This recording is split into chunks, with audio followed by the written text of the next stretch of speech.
Assalamualaikum warahmatullahi wabarakatuh. Hari ini kita kembali lagi pada mata kuliah farmakoterapi 1. Mulai minggu ini dan minggu depan kita akan membahas terkait dengan penyakit yang menyerang organ tulang dan sendi dengan pokok bahasan utama yaitu artritis.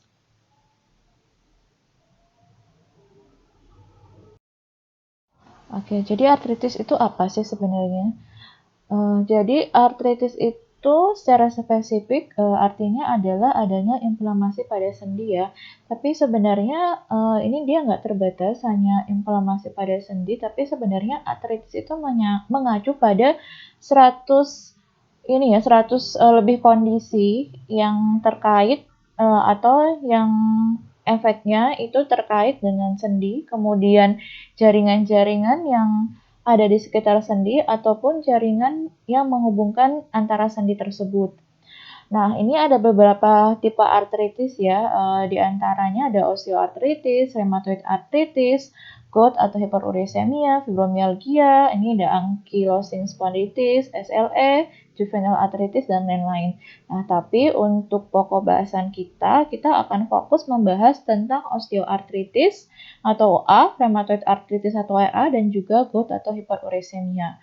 Untuk pertemuan ini kita akan membahas yang pertama dulu terkait dengan gout atau hiperuricemia.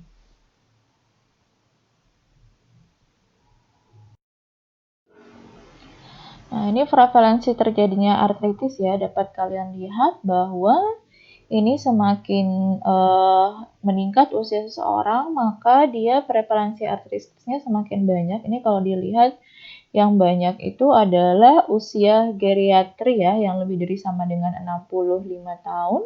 Kemudian ini yang usia dewasa 45 sampai 64 tahun. Karena memang untuk artritis ini sendiri, jadi peningkatan usia itu meningkatkan faktor risiko terjadinya artritis.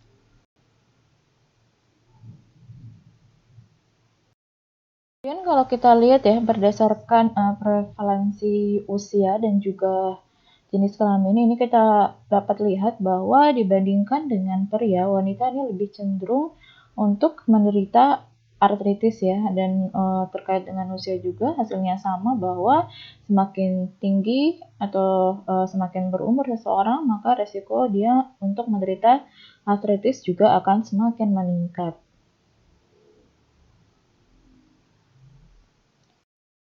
Kemudian ini mungkin ada beberapa mitos dan fakta ya yang sering kalian dengar gitu terkait dengan nyeri sendi gitu. Kayak kita kan sering dengar ya, jangan mandi malam-malam atau misalnya dia cuaca dingin, kemudian sering durang yang ber-AC ini dapat menyebabkan artritis. Nah, sebenarnya faktanya gimana? Jadi dingin ini dia bisa menyebabkan sendi mengkerut ya. Nah, biasanya tapi pada orang yang mengalami sendi mengkerut ini maka nyeri sendinya akan bertambah kalau dia memang sudah menderita artritis. Tapi kalau dia tidak menderita artritis ya sebenarnya dia nggak masalah gitu. Nah, kemudian mitos yang kedua yang sering kita dengar ialah bahwa makan makanan seperti jeroan atau emping ini dapat menyebabkan terjadinya artritis. Faktanya gimana? Dari jadi 100 jenis artritis ya, ini yang terpengaruh dengan mengkonsumsi makanan jeroan atau yang mengandung protein itu hanya gout, sedangkan yang lain tidak. Nah, kemudian kalau terkait dengan emping sendiri, jadi dia masih kontroversial. Jadi ada beberapa studi yang mengatakan bahwa mengkonsumsi emping atau Genetum gremon ya, itu dia tidak berpengaruh sebenarnya dengan terjadinya resiko gout ini. Nah, paling yang harus diperhatikan ialah itu terkait dengan mengkonsumsi makanan yang tinggi protein. Salah satunya termasuk ini, jeroan hati ini. Kemudian mitos ketiga, jadi wanita hamil dan menyusui rawan terkena rematik. Ini rematik ini bahasa awam untuk artritis ya. Padahal kenyataannya gimana? Jadi kalau menurut penelitian, justru wanita yang menyusui selama 2 tahun atau lebih ini dia kemungkinan untuk mengalami rheumatoid arthritisnya ini dia lebih rendah dibandingkan dengan perempuan yang menyusui selama 3 bulan saja. Jadi semakin lama gitu seseorang ini menyusui maka resiko untuk menderita artritisnya juga akan semakin menurun. Nah, yang keempat ini ada yang mitosnya mengatakan bahwa artritis itu yang disebabkan oleh faktor keturunan. Faktanya seperti apa? Jadi dari sekian banyak jenis artritis ya, yang 100 lebih tadi itu, yang bisa menyebabkan atau yang disebabkan karena faktor keturunan itu adalah rheumatoid arthritis, SLE atau yang lupus tadi ya, kemudian gout. Jadi tidak semuanya. Dan yang mitos terakhir yang mengatakan bahwa hanya artritis ini hanya menyerang orang yang usia lanjut. Faktanya seperti apa? Jadi artritis ini bisa menyerang segala usia ya, tapi memang dominannya misalnya artritis jenis gout itu banyak diderita oleh usia produktif yang laki-laki. Kemudian kalau SLE itu banyak diderita oleh wanita yang muda gitu. Dan yang kalau yang JCA yang juvenile chronic arthritis tadi itu cenderung ini banyak diderita oleh anak-anak terutama yang usianya masih kurang dari 18 tahun.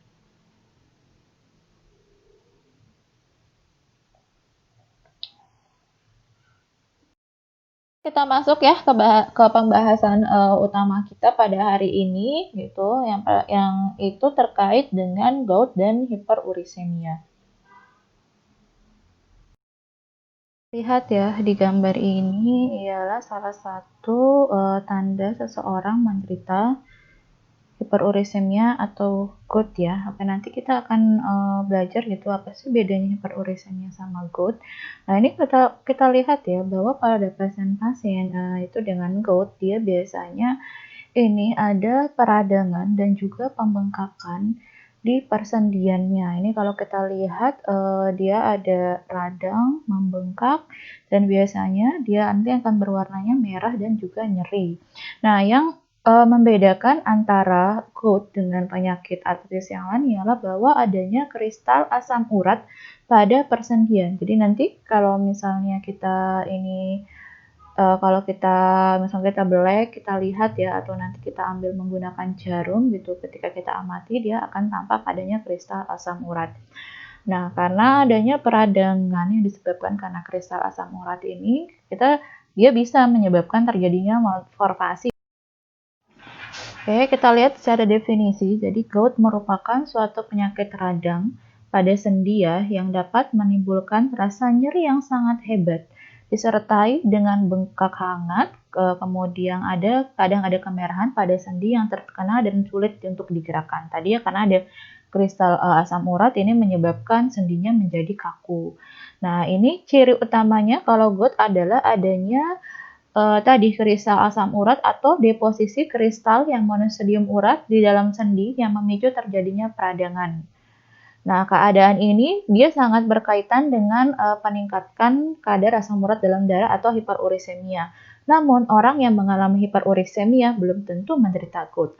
Nah, jadi kalau kita lihat, kita runut gitu. Jadi orang-orang dengan gout ini biasanya terjadi peningkatan kadar asam urat di dalam darah. Peningkatan kadar asam urat di dalam darah itulah yang dikenal dengan nama hiperurisemia. Tetapi hiperurisemia ini tidak semuanya akan berkembang menjadi gout. Jadi bisa aja jadi cuma kadar asam uratnya tinggi tapi dia nggak sampai gout. Biasanya kalau cuma hiperurisemia ini pasiennya belum sampai mengeluh adanya nyeri ya atau radang pada persendiannya tadi. Nah, kemudian untuk nilai nomor asam urat dalam darah sendiri untuk pria ini sekitar 3,4 sampai 7 mg per sen, kemudian wanita 2,4 sampai 6 mg per desiliter itu sama ya dengan miligram per sen ini.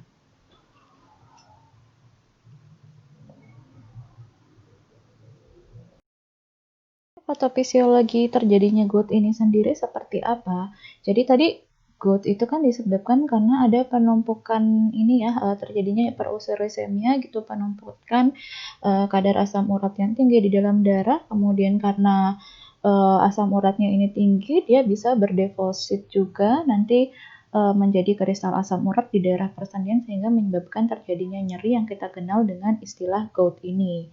Nah, Penyebabnya sendiri sebenarnya karena tadi berarti ada abnormalitas dalam metabolisme asam urat.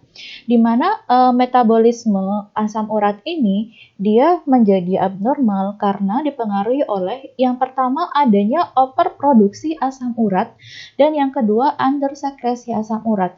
Jadi karena adanya overproduksi asam urat yang menyebabkan kadar asam urat dalam darah ini meningkat, kemudian undersekresi asam urat yang harusnya asam urat ini dia dikeluarkan melalui ginjal, tapi ternyata nggak dikeluarin, maka dia menyebabkan kadar asam urat dalam darah itu meningkat.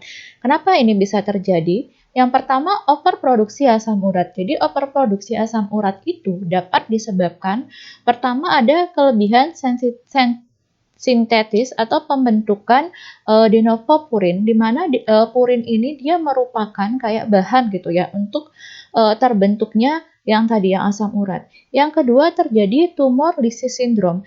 Jadi tumor lysis syndrome ini biasanya terjadi pada pasien-pasien dengan cancer.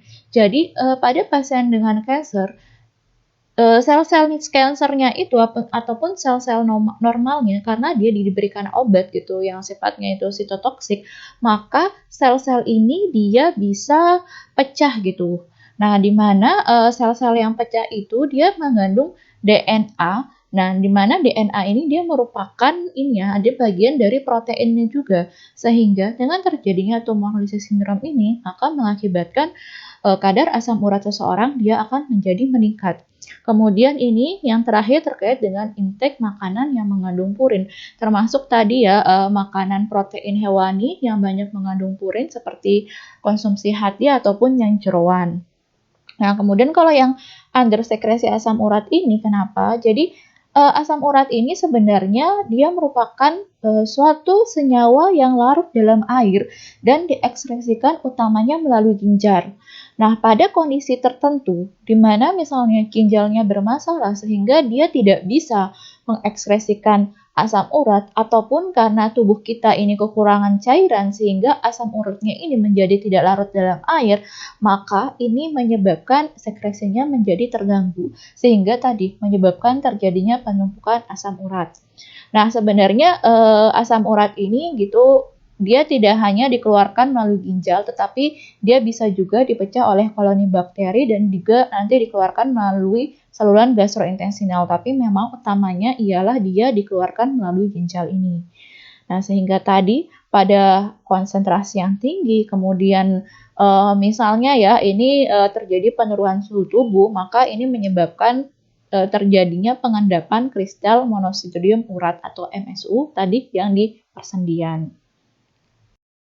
Kalau kita lihat ya di gambar ini, dia merupakan jalur produksi asam urat melalui purin. Jadi di sini kalau kalian lihat gitu bahwa dari PRPP atau yang fosforibosil pirofosfat ini dia kemudian nanti bergabung dengan glutamin, dia akan dikonversi menjadi isonik asid, kemudian menjadi hipoksantin, santin, dan pada akhirnya terjadi pembentukan asam urat.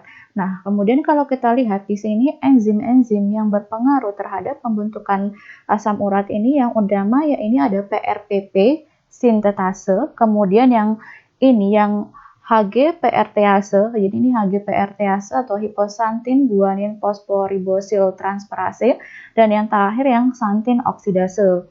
Nah, jadi pada pasien dengan overproduksi asam urat, jadi terjadi peningkatan nilai dari PRPP sintetase, di mana peningkatan dari PRPP sintetase ini dia menyebabkan PRPP-nya juga meningkat, maka kayak bahan untuk membentuk asam uratnya juga meningkat. Nah, yang pertama itu ya, jadi ada kelebihan atau overproduksi dari PRPP sintetase. Yang kedua ialah ini, adanya defisiensi dari HGPRTase, di mana HGPRTase ini dia bisa mereverse gitu, dari hiposantin menjadi inosinic acid. Nah, di mana karena dia terjadi defisiensi di HGPRTase ini, maka fungsinya ini menjadi terganggu. Jadi pembentukan hiposantinnya ini dia akan menjadi meningkat, dan karena hiposantinnya meningkat, otomatis nanti asam uratnya juga meningkat. Dan yang terakhir, yang ini karena adanya santin oksidase yang akan merubah santin dari hiposantin menjadi santin, kemudian dari santin menjadi asam urat. Jadi karena adanya santin oksidase ini, nah ini nanti yang menyebabkan produksi asam urat menjadi meningkat juga. Jadi tidak ada yang utama. Yang pertama mulai dari overproduksi dari PRPP sintetase, yang kedua yang adanya defisiensi dari HGPRTase ini, dan yang terakhir ini adanya santin oksidase. Nah ini yang menyebabkan terjadinya produksi asam urat.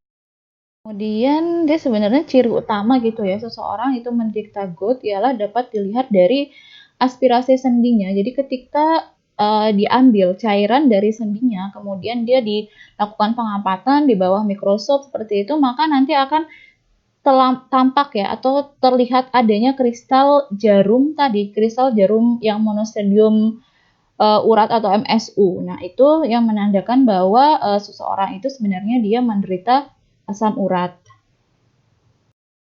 Ya, ini ada ini ya, gejala-gejala seseorang dia mengalami GOUT. Jadi minimal dia memenuhi 6 kriteria, yaitu yang pertama adalah lebih dari satu serangan artritis akut. Maksudnya apa? Kalau lebih dari satu serangan, jadi misal sekarang terjadi serangan, kemudian besok bisa terjadi serangan lagi. Jadi nggak cuma sekali terjadi serangan akutnya ini.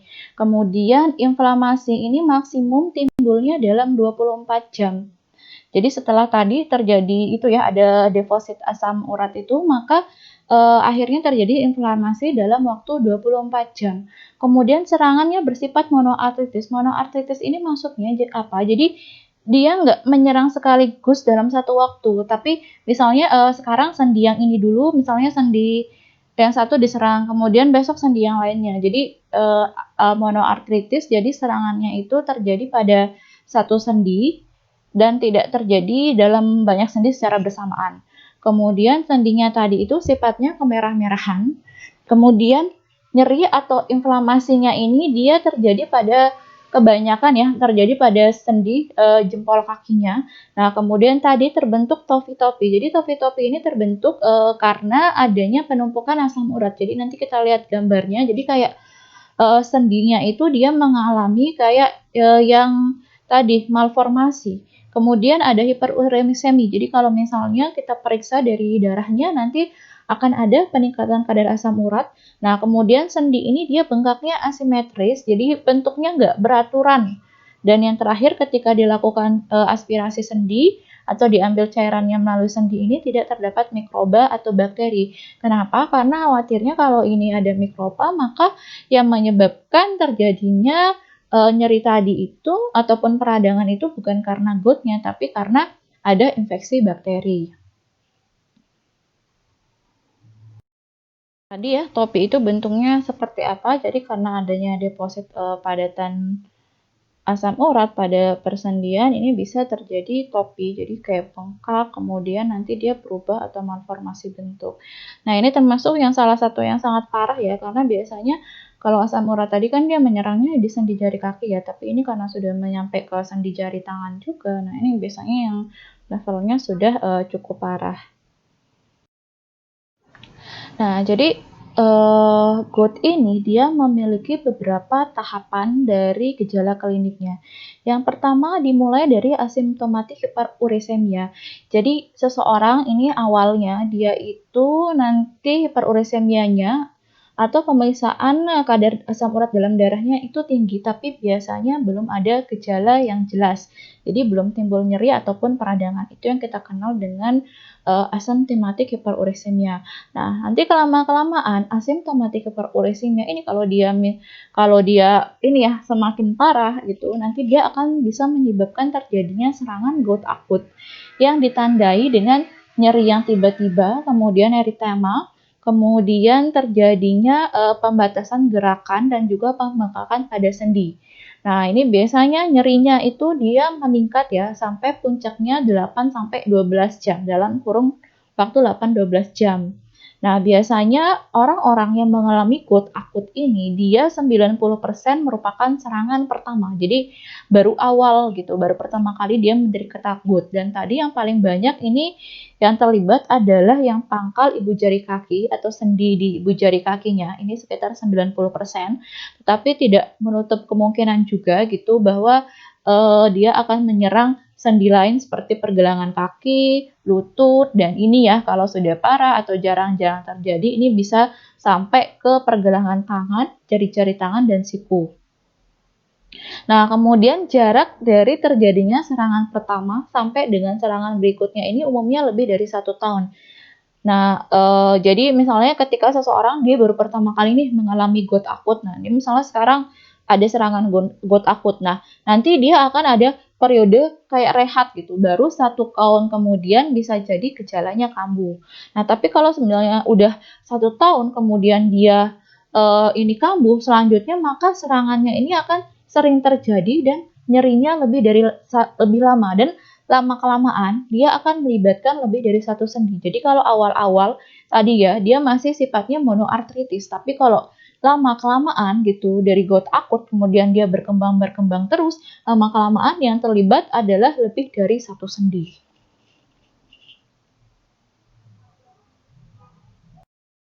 Setelah periode yang gout akut tadi, kita kenal yang dinamakan dengan periode selanjutnya yaitu atau step selanjutnya yaitu terjadi intercritical gout.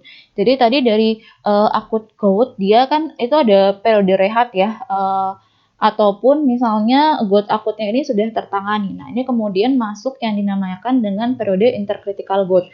Pada periode intercritical gout ini dia tetap terjadi ya penumpukan kristal asam urat, tetapi memang nyerinya sudah tidak terasa lagi, tapi proses peradangannya terus berlangsung. Nah, biasanya kalau pasiennya ini dia tidak mendapatkan obat gitu untuk mencegah terjadinya tadi kekambuhan goutnya, maka nanti ini karena tetap terjadi proses peradangan, lama-lama pasiennya bisa menderita serangan akut lagi. Dan lama-kelamaan setelah serangan akut, akhirnya nanti goutnya ini akan berkembang menjadi stadium yang kronik yang dinamakan dengan chronic Topocause gout. Jadi kalau chronic Topocause gout ini dia biasanya berkembangnya gitu ya setelah kurang lebih 12 tahun dari serangan gout pertama. Dan nanti kalau dia sudah masuk pada stadium kronik ini, maka topusnya ini tadi dia akan semakin parah dan tidak hanya ditemukan di jari kaki ya. Tadi kan kalau utamanya itu dia di jari kaki, tapi kalau masuk yang ini udah kronis, dia biasanya nanti bisa ditemukan di jari tangan kanan, kemudian pergelangan, telinga, lutut, dan juga siku. Nah, pada pasien yang dengan chronic gout ini, maka dia tadi multifolia artikular, jadi multi sendi, tidak hanya satu sendi lagi yang terlibat. Kalau tadi kan kriteria awalnya ya itu biasanya monoartritis atau satu sendi. Tapi kalau sudah masuk pada fase yang chronic gout, nanti dia bisa jadi yang poliartikular. Dan kalau dilakukan pemeriksaan, maka serum asam uratnya ini dia sangat tinggi, bisa lebih dari 9 mg per desiliter. Dan biasanya semakin muda seseorang ini dia menderita serangan gout pertama, maka kemungkinan dia untuk menderita atau berkembang menjadi gout kronik ini akan semakin meningkat. Oke gitu, jadi tadi ya, jadi gejala klinik gout ini ada 4 fase. Yang pertama ada yang asimptomatik hiperurisemia, ini biasanya fase awal gitu ketika belum mengalami gejala. Kemudian yang kedua ketika dia sudah mengalami serangan pertama, itu yang dinamakan dengan gout akut pertama. Kemudian yang intercritical gout, jadi nanti fase setelah terjadinya serangan akut gout. Nah, ini nanti masuk fase intercritical gout. Jadi di sini proses peradangan tetap terjadi, tapi memang pasien tidak mengalami gejala. Kalau fase intercritical gout ini dia tidak tertangani, maka bisa terjadi serangan gout akut selanjutnya. Nah, nanti kalau misalnya terus-menerus terjadi serangan gout akut, lama-kelamaan seseorang dia bisa masuk pada fase yang paling serius yaitu yang chronic Topocause gout. Dimana kalau sudah chronic Topocause gout ini bisa jadi tadi ya sudah tidak hanya monoartritis lagi tapi nanti bisa jadi multiple arthritis sehingga yang terlibat ialah lebih dari satu sendi atau banyak sendi dengan nilai asam urat yang sangat tinggi bisa sampai 9 mg per desiliter. Nah, kemudian untuk tujuan terapi gout itu apa? Jadi yang pertama menghentikan serangan akut ya atau nyeri akutnya tadi. Kemudian ini mencegah serangan kembali. Jadi ketika serangan akutnya sudah misalnya tertangani, kemudian nanti dicegah supaya dia timbul lagi serangan akut. Dan yang terakhir ini mencegah komplikasi yang berkaitan dengan deposit kristal asam urat kronis di jaringan. Jadi untuk mencegah terjadinya tadi yang chronic gout.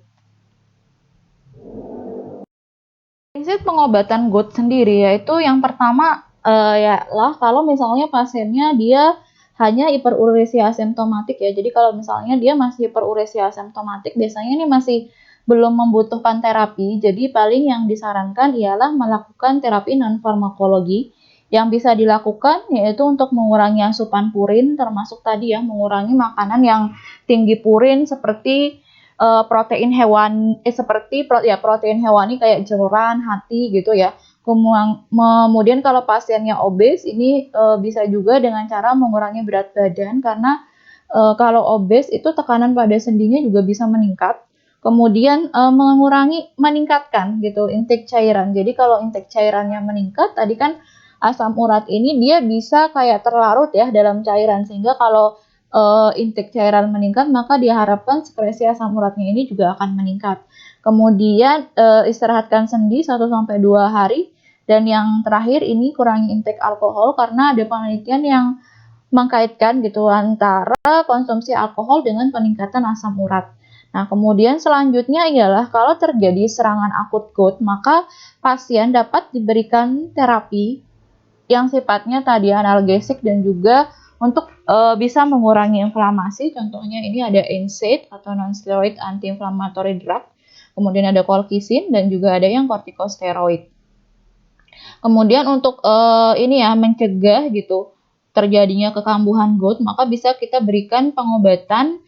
Contohnya ialah yang allopurinol. Nanti ini untuk mengurangi produksi asam urat ataupun obat-obat yang sifatnya urikosurik. Jadi untuk mengurangi jadi untuk meningkatkan sekresi dari asam uratnya.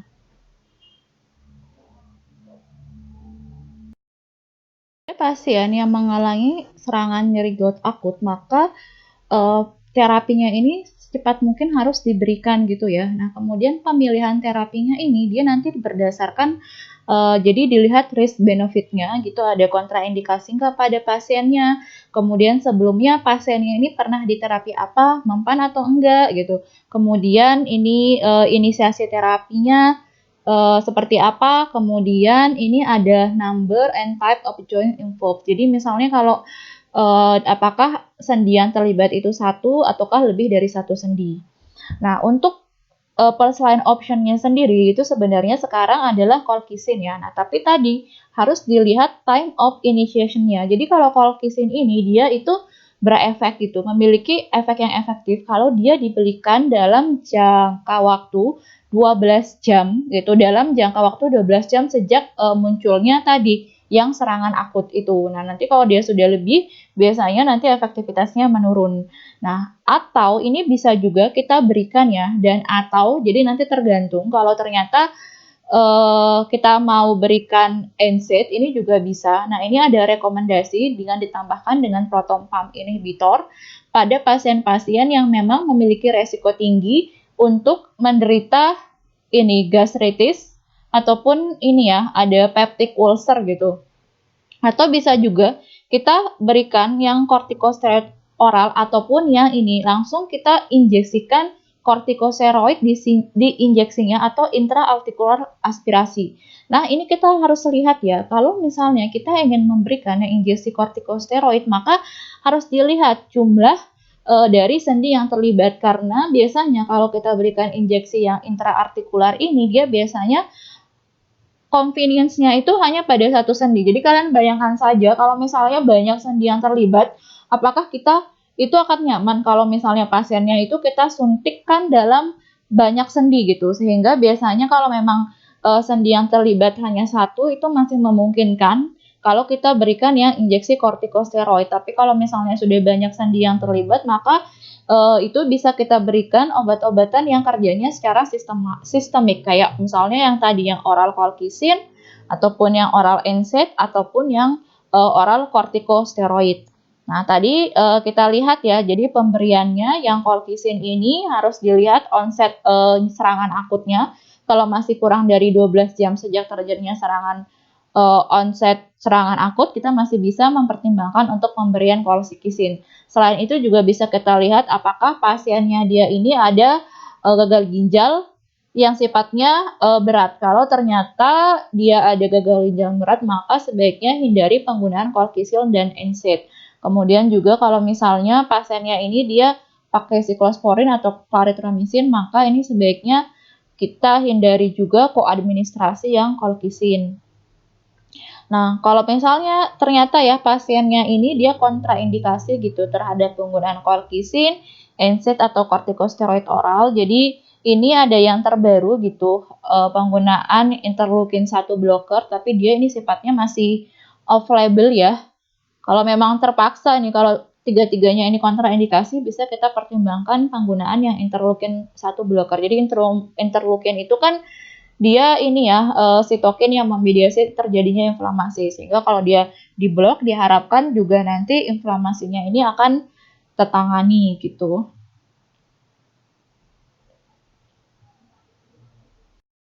Oke, kita lihat ya dari algoritmanya. Jadi kalau misalnya ternyata tadi pasiennya ini dia menderita nyeri akut perut, tapi dia masih mild atau moderate, maka kita bisa memberikan monoterapi. Utamanya adalah colchicine kalau ternyata pasiennya ini dia masih dalam kurun waktu kurang dari 12 jam sejak terjadinya serangan. Kemudian pasiennya ini tidak menggunakan tadi kayak clarithromycin atau siklosporin, dan juga pasiennya ini dia tidak memiliki riwayat gagal ginjal berat. Nah, selain colchicine, kita bisa juga memberikan monoterapi NSAID. Nanti monoterapi NSAID juga ini sebaiknya kita lihat juga kondisi pasiennya. Kalau kondisi pasiennya ini ternyata dia memiliki gagal ginjal berat, maka penggunaan NSAID ini sebaiknya dihindari. Tapi kalau ternyata memungkinkan, bisa kita berikan NSAID. Kalau ternyata pasiennya ini ya ada riwayat PUD atau misalnya gastritis, nah ini kita pertimbangkan risk benefitnya, apakah tetap kita berikan NSAID atau kita berikan yang colchicine. Kalau tetap mau diberikan NSAID, maka bisa dipertimbangkan juga untuk dikombinasikan dengan pemberian PPI. Nah, atau yang ketiga bisa kita berikan juga yang sistemik kortikosteroid. Kemudian setelah pemberian obat ini nanti kita evaluasi treatment outcome-nya ya. Nah, kalau misalnya ternyata sukses, maka kita bisa juga ini untuk jadi tetap misalnya pemberian obatnya sukses, ini pasiennya juga tetap harus melakukan terapi non farmakologi ya, kayak tadi yang modifikasi diet dan banyak-banyak lainnya juga. Kemudian kita edukasi ini pasiennya terkait dengan penyakitnya gitu. Kemudian kalau diindikasikan kita bisa memberikan obat-obatan untuk mengurangi kadar asam urat. Nah, tapi kalau ternyata respon pasiennya ini inadequate atau dia tidak mampu dengan penggunaan obat-obat monoterapi ini, maka kita bisa switch. Jadi misalnya tadi dia pakai colchicine, ternyata responnya inadequate, berarti kita bisa switch ke NSAID. Atau tadi awalnya pakai NSAID, dia inadequate, bisa kita kita switch ke colchicine dan sebagainya. Kalau misalnya NSAID-nya nggak adekuat, bisa kita switch ke kortikosteroid dan sebagainya.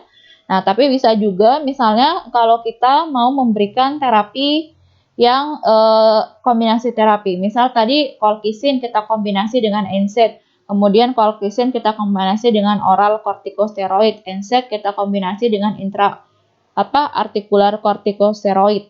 Colchicine kita kombinasi dengan intraartikular kortikosteroid, oral kortikosteroid kita kombinasi dengan intraartikular kortikosteroid kalau yang monoterapi tadi nggak adekuat. Oke, gimana kalau misalnya dasarnya pasien ini dia nyerinya udah berat, maka yang kita rekomendasikan ialah dengan cara pemberian ini ya, jadi kombinasi terapi yang tadi colchicine, NSAID dan sebagainya. Kemudian kita lihat outcome-nya. Kalau ternyata outcome-nya ini successful atau sukses, maka tadi kita bisa pertimbangkan langkah selanjutnya, yaitu pasiennya tetap harus mendapatkan terapi non-farmakologi, edukasi, dan juga inisiasi terapi untuk mengurangi kadar asam urat. Tapi kalau ternyata dia inadequate respon, maka bisa kita mempertimbangkan pemberian off-label, yaitu yang interleukin 1 inhibitor.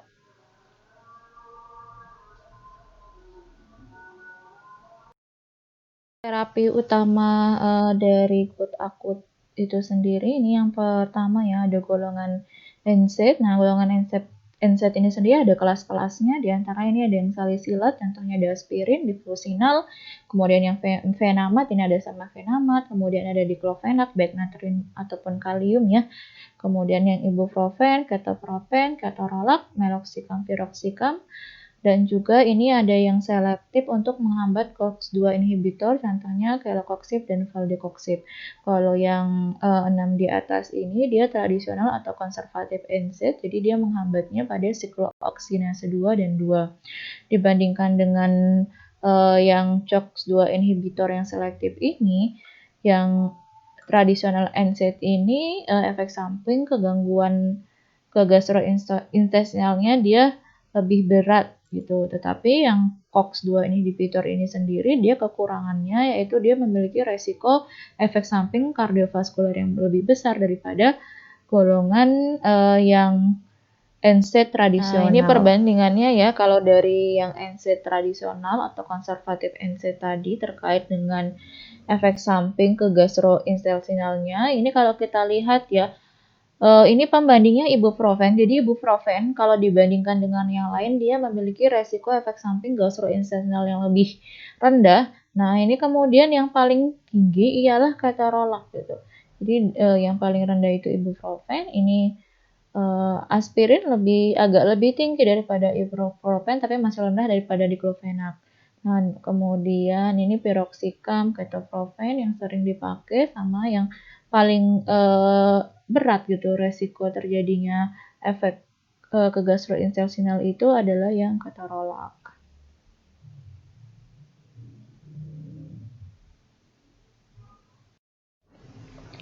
Nah, NSAID ini sendiri juga perlu diwaspadai ya penggunaannya pada pregnancy atau kehamilan terutama pada trimester 3. Nah, kenapa? Karena dia bisa menyebabkan ini yang early closure of fetal ductus arteriosus dan juga ini ada renal toxicity dan juga kelahiran bayi yang prematur.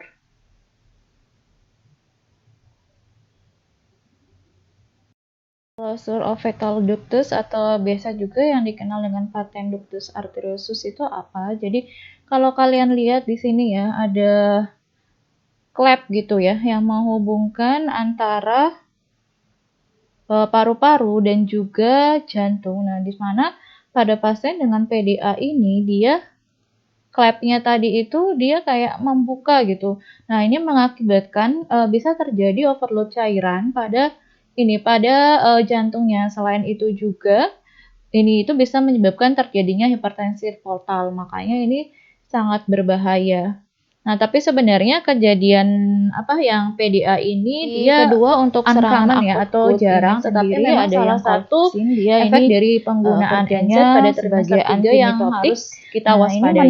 Kalau menurut guideline dari Euler, ini dia memang paling efektif itu kalau digunakan dalam rentang 12 jam ketika terjadinya serangan gitu. Tapi ada juga guideline lain gitu yang menyatakan bahwa masih selama masih 24 jam sampai ini ya 36 jam bahkan 48 jam itu masih bisa digunakan gitu. Tetapi memang semakin di-delay atau ditunda penggunaannya pada pasien, maka dia efeknya ini akan menurun gitu. Success rate-nya akan menurun. Jadi memang sebaiknya jadi begitu pasiennya serangan ya udah langsung dikasih colchicine. Untuk efek samping colchicine ini sendiri dia sifatnya dose dependent. Jadi dia bisa menyebabkan resiko efek samping di antaranya ini ada pada dan juga diare. Yang selanjutnya ada corticosteroid. Ini corticosteroid dia relatif lebih poten dibandingkan dengan penggunaan NSAID ataupun colchicine ya. Makanya dia biasanya kayak di reserve gitu. Dia disimpan gitu kalau ternyata memang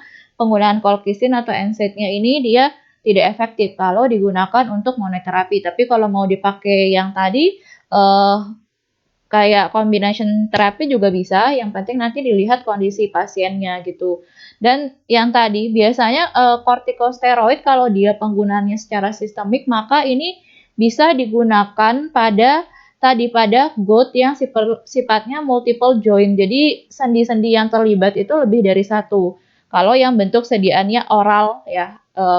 Sedangkan kalau misalnya dia dikasihnya via intraarticular injection. Jadi intraarticular injection ini dia langsung diinjeksikan pada daerah atau sendi yang mengalami gout atau tovus. Nah, biasanya kalau yang intraarticular injection ini dia terbatas gitu ya, efektif kalau memang hanya untuk satu sendi gitu. Karena seperti tadi kalau misalnya dia banyak sendi yang terlibat, tentu ini akan sangat tidak nyaman gitu kalau harus disuntikan tiap sendinya.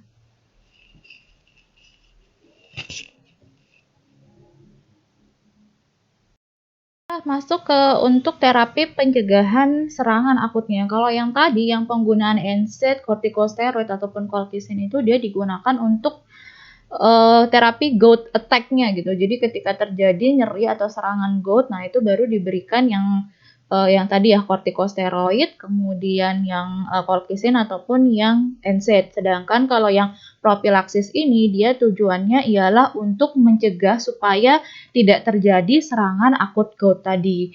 Nah, kalau dari patofisiologinya kita kan sudah belajar ya jalur dari pembentukan asam urat. Salah satunya yang penting ialah ini yang adanya yang xanthin oksidase, di mana xanthin oksidase ini dia bisa mengubah hipoksantin menjadi xanthin, kemudian xanthin menjadi asam urat.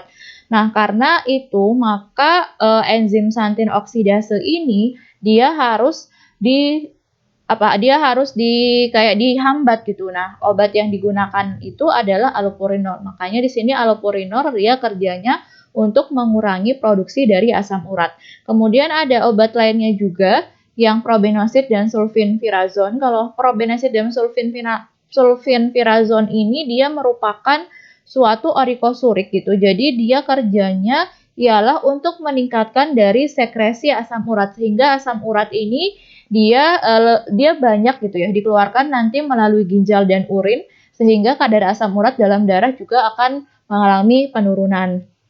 Nah, adapun kapan sih yang terapi propilaksis ini harus diberikan? Jadi memang ada beberapa pendapat gitu ya. Ada yang mengatakan bahwa penggunaan inisiasi dari allopurinol ini ketika misalnya dia nggak sampai nunggu gitu ya akut gout-nya ini tertangani, tapi dia bisa diberikan ketika pasiennya ini mengalami serangan akut attack tadi. Nah, ini ternyata diketahui dengan pemberian allopurinol pada ketika pasiennya ini ada akut attack tadi, maka dia tidak akan memperparah atau memperpanjang gitu ya durasi serangan akut. Nah, makanya itu bisa direkomendasikan untuk diberikan juga. Tapi memang ini data penelitiannya masih sangat minim gitu, sehingga ada juga yang mengatakan bahwa pemberiannya nanti ditunggu ketika serangan akutnya tadi dia sudah kayak tertangani, baru diberikan yang terapi propilaksis.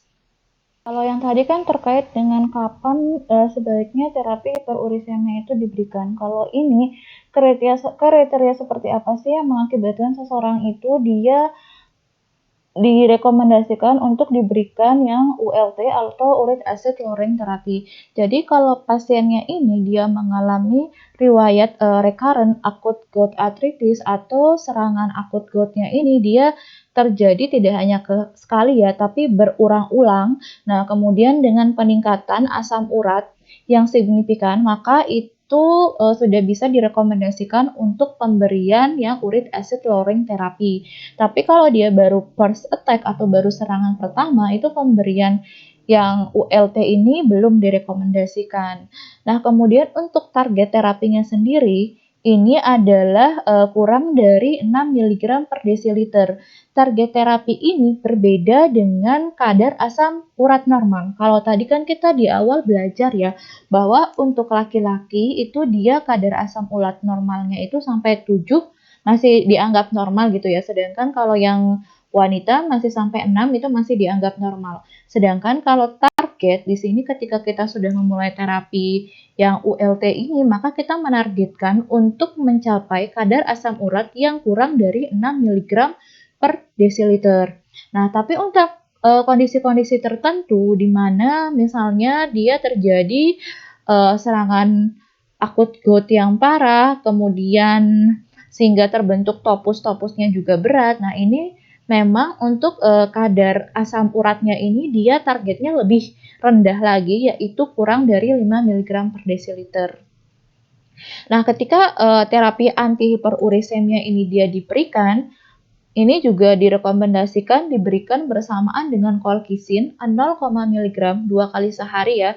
Nah, selama 6 sampai 12 bulan gitu. Ketika terapi antihiperurik yang pertama kali ini diberikan untuk meminimalisir terjadinya serangan akut gitu. Ketika yang tadi baru diinisiasi pemberian ULT. Jadi begitu ULT-nya diinisiasi, maka ini direkomendasikan untuk diberikan kolkisin bersamaan dengan dosis 0, mg 2 kali sehari selama 6 sampai 12 bulan.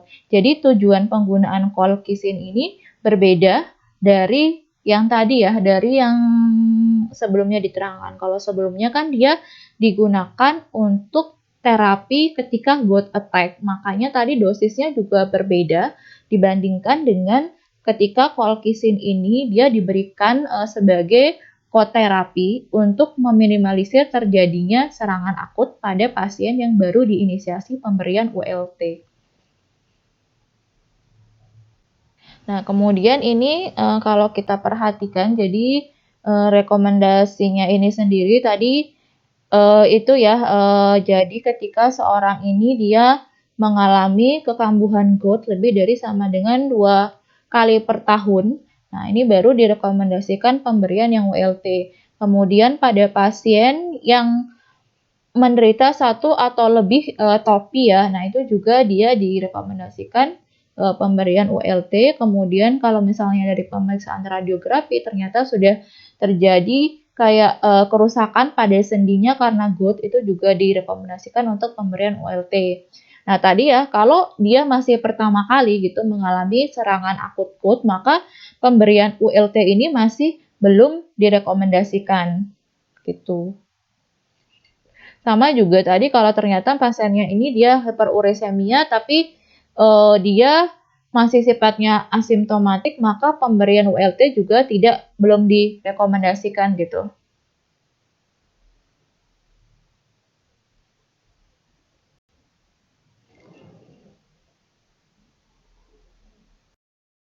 Algoritma terapinya sendiri, jadi ketika seseorang ini kita assess dia gitu ya, apakah dia seorang yang dengan gout, kita assess itu apakah dia memenuhi kriteria untuk mendapatkan terapi ULT.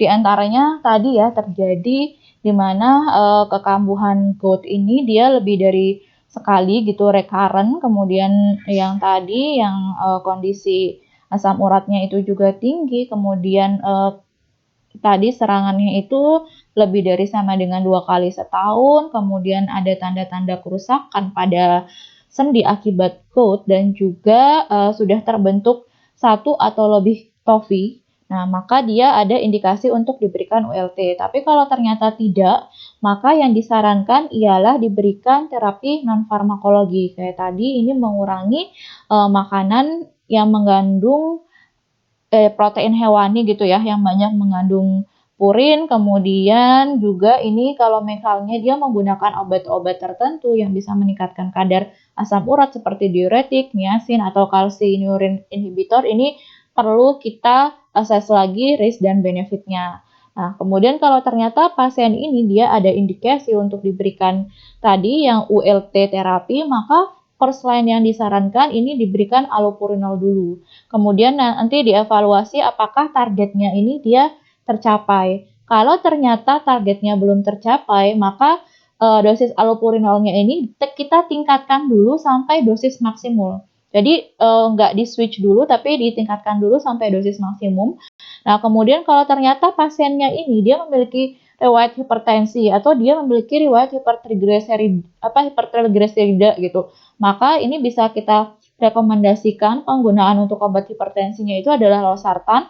Kemudian ini ya yang untuk obat hipertrigliseridanya kita bisa rekomendasikan pemberian fenobibrat karena kedua obat ini dia ternyata memiliki manfaat gitu, manfaat tambahan untuk menurunkan kadar asam urat. Nah, tapi kalau ternyata target asam urat pasien ini dia belum dia sudah tercapai gitu. Apa yang harus dilakukan? Oke, nanti ini kita lanjutkan dulu, kemudian kita bahas ya. Nah, kemudian kalau ternyata pasiennya ini dia diberikan juga anti-inflamatori untuk sebagai profilaksis terjadinya ini ya serangan akut ketika ULT-nya baru diinisiasi. Tadi kan bisa kita pakai colchicine ya, dan ternyata kita bisa pakai NSAID juga.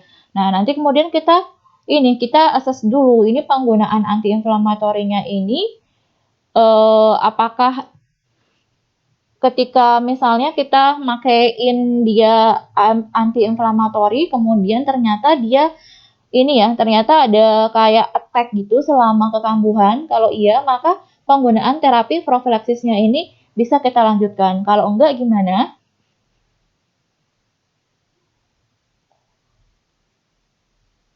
Kalau enggak gimana? Maka nanti kita assess lagi apakah ada topus gitu. Kalau ternyata tidak ada topus, maka penggunaan dari terapi profilaksis GOAT yang anti-inflamatori ini nanti bisa di-discontinue setelah 6 bulan atau 3 bulan kalau ternyata target asam uratnya sudah tercapai. Tapi kalau ternyata ada TOFI, maka profilaktik ini kita hentikan gitu setelah 6 bulan terapi gitu ketika kadar asam uratnya terkontrol. Kalau tidak ada topi maka 3 bulan ketika asam uratnya sudah terkontrol atau mencapai target bisa kita hentikan. Tapi kalau ada topi maka antiinflamatori profilaksis ini bisa kita hentikan gitu ketika dia 6 bulan sudah ada target asam uratnya tercapai. Nah, ini kita lanjut lagi, balik lagi ke yang penggunaan ULT. Kalau tadi kan ULT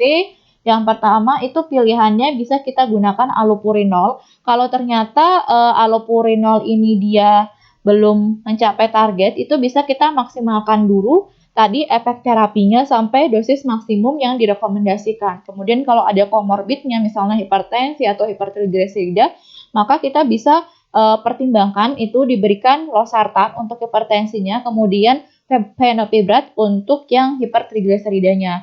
Tapi kalau ternyata tadi ya target asam urat pasiennya ini dia sudah tercapai, jadi yes gitu dengan penggunaan dengan penggunaan yang allopurinol dengan dosis yang awal, maka ini kita continue ya penggunaannya gini untuk memaintain jadi supaya targetnya tetap 6 mg per desiliter. Ini kalau kita lihat indefinitely berarti untuk orang-orang dengan asam urat ini sendiri maka penggunaan obat-obatnya ini sebenarnya dia bisa sampai seumur hidup ya. Jadi tetap digunakan gitu sampai pasiennya meninggal gitu. Nah, kemudian kalau tadi ternyata penggunaan allopurinol ketika sudah dimaksimumkan dosnya ini dia ternyata belum mempan gitu untuk mencapai target yang diinginkan, maka kita bisa tambahkan terapi tambahannya ini pakai probenecid atau yang lesinurat gitu. Tapi kalau ternyata dengan memaksimalkan dosis allopurinol tadi dia target terapi pasiennya sudah tercapai, maka kita bisa teruskan ya untuk memaintain serum asam uratnya ini indefinitely gitu. Nah, setelah itu kemudian kita ini lagi, kita kayak assess lagi gitu kalau ternyata penggunaannya gitu setelah digunakan dalam jangka waktu lama, ketika kita periksa ternyata targetnya kok nggak terpenuhi, maka kita bisa ganti dengan menggunakan yang peglotikase.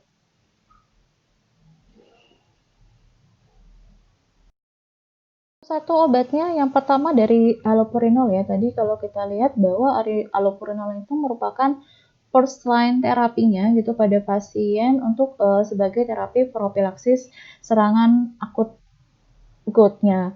Nah, selain itu juga ini allopurinol ini sendiri dia juga merupakan pilihan gitu kalau pasiennya mempunyai riwayat batu pada saluran kemihnya dan juga kalau pasiennya ini memiliki riwayat gangguan ginjal. Nah, selain itu juga allopurinol ini biasanya dia diberikan gitu ya pada seseorang yang tadi dia kalau ada misalnya ada cancer gitu ya.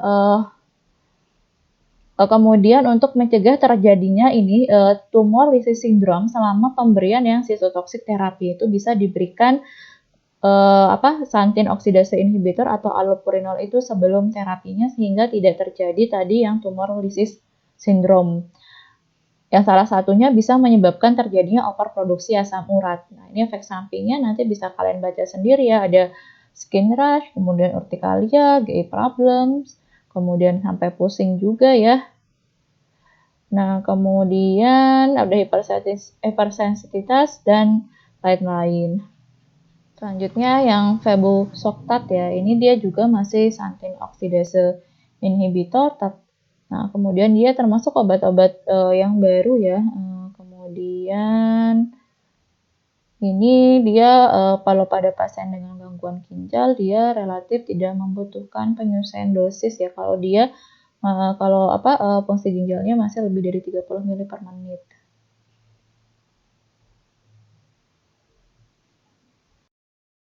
Nah, kemudian yang tadi yang orikosuric drug yang kerjanya untuk meningkatkan sekresi dari asam urat, ini ada yang probenecid dan sulfenpirazon gitu. Nah, jadi nanti bisa digunakan sebagai alternatif pada pasien yang memang udah diketahui bahwa terjadi underekspresi dari asam urat gitu. Nanti kalian bisa baca ya ini efek sampingnya. Di antaranya ada iritasi pada GI, ras, hipersensitivitas gitu. Kemudian dia juga sebaiknya jangan digunakan pada pasien yang memiliki fungsi ginjal atau CLCR yang kurang dari 50 ml per menit. Nah, ini yang tadi ya, yang obat baru yang lesinurat, dia salah satu yang bekerjanya sebagai uricosuric juga ya. Dan juga ini untuk meningkatkan ekspresi dari asam urat. Ini salah satu yang baru di-approve oleh FDA.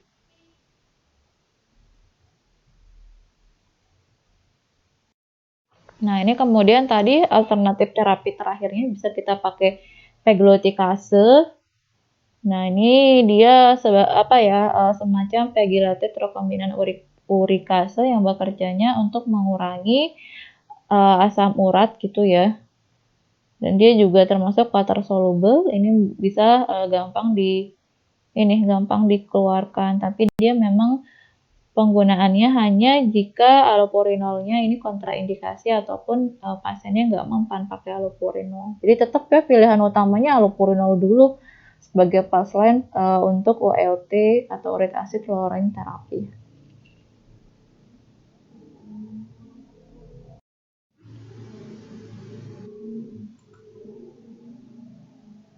Nah, kemudian ini terkait dengan rekomendasi obatnya. Jadi ini kayak semacam menguatkan gitu bahwa allopurinol ini merupakan first line-nya gitu. Termasuk tadi ya pada pasien dengan gagal ginjal kalau dia stage-nya masih lebih dari sama dengan 3.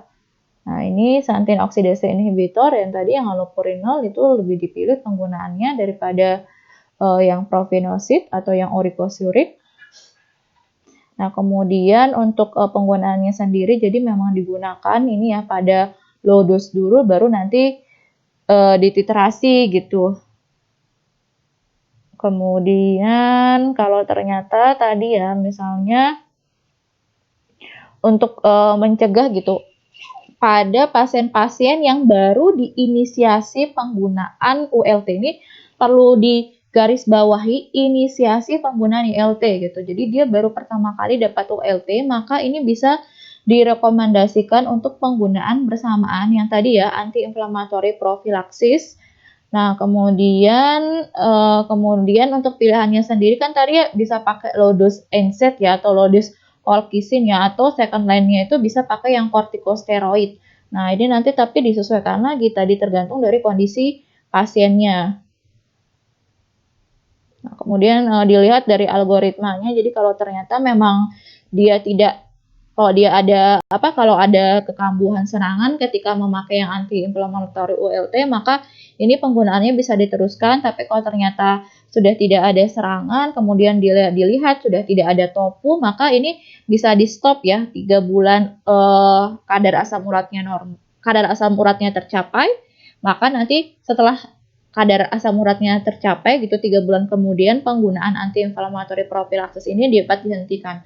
Tapi kalau ada tofus tadi ya, maka dia dihentakannya setelah 6 bulan pasca tercapainya kadar asam urat tadi. Ada beberapa obat yang perlu diwaspadai gitu ketika seseorang ini dia menderita hiperurisemia. Di antaranya ini penggunaan diuretik gitu, karena dia bisa mereabsorpsi asam urat gitu ya di tubulus proksimal. Jadi harusnya tadi asam uratnya ini dikeluarkan dari ginjal, tapi penggunaan diuretik ini dia bisa mereabsorpsi lagi asam urat sehingga menyebabkan tadi kadar asam urat pasiennya ini jadi meningkat lagi gitu. Selain itu juga ini penggunaan etanol gitu ya, atau misalnya kalau pasiennya ini gemar minum alkohol, kemudian dia menggunakan levodopa ini bisa digunakan untuk untuk pada pasien dengan Parkinson. Kemudian kalau dia mengkonsumsi kemudian ini etambutol, pirazinamid, misalnya dia ada pankreatitis kronik, obat TB ya. Kemudian misalnya kalau tadi pasiennya menggunakan pasiennya cancer, dia memakai cytostatic drug, tadi bisa menyebabkan terjadinya tumoritis syndrome. Kemudian ini yang siklosporin juga ini diwaspadai juga, terutama kalau digunakan bersamaan dengan colchicine. Dan yang terakhir ini theophylline gitu, dia bisa menyebabkan terjadinya false positif pada pasien yang ini ya pada pemeriksaan laboratnya gitu.